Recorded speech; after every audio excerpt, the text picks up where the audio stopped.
রোহিত শর্মা যেখানেই হাত দিচ্ছেন সেখানেই যেন সোনা ফলছে। তিনি জাতীয় দলের নেতৃত্ব গ্রহণের পর থেকে টেস্ট, ওয়ানডে এবং টি-20 এই 3 ফরম্যাটেই বিশ্বকাপের ফাইনাল খেলেছে রোহিত কোহলিরা। এর মধ্যে টি-20 বিশ্বকাপ জয়ের পর এবার চ্যাম্পিয়ন্স ট্রফিও ঘরে তুলেছে তারা। তবে ফাইনালের আগে তার অবসর নিয়ে নানা গুঞ্জন উঠেছিল। অনেকেই বলেছিলেন এটাই হতে পারে তার ওয়ানডে ক্যারিয়ারের শেষ ম্যাচ। কিন্তু তা হয়নি। ম্যাচ শেষে রোহিত জার্সি গুছিয়ে রাখার কোনো ঘোষণা দেননি, বরং তিনি সমর্থকদের জানিয়েছেন তিনি আরও কিছুদিন ক্রিকেটে থাকবেন। এমনকি ভারতীয় দলকে আরও কিছু স্মরণীয় মুহূর্ত উপহার দিতে চান তিনি। ম্যাচ শেষে রোহিত স্পষ্ট করে বলেছেন, আরেকটা কথা, আমি এই ফরম্যাট থেকে এখনই বিদায় নিচ্ছি না, এটা বলেই রাখলাম যাতে আর কোনো গুজব ছড়ানো না হয়।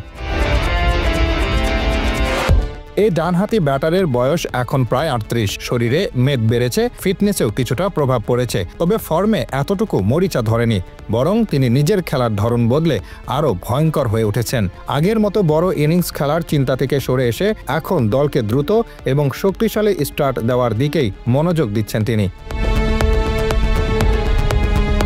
ওয়ানডে বিশ্বকাপ হোক বা টি-20 বিশ্বকাপ, রোহিতের আগ্রাসী সূচনা সব সময় টিম ইন্ডিয়াকে প্রতিপক্ষের তুলনায় এগিয়ে রাখে। চ্যাম্পিয়ন্স ট্রফির স্লো উইকেটেও তিনি 90-এর উপরে স্ট্রাইক রেটে খেলেছেন।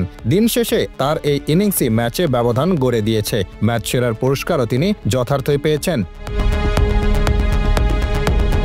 রোহিত আপাতত থাকছেন, কিন্তু কয়েকদিন পরে আসছে 20 ওভারের বিশ্বকাপ। এত সব অর্জনের মাঝেও তার আরাধ্য ওয়ানডে বিশ্বকাপ জয় এখনও বাকি।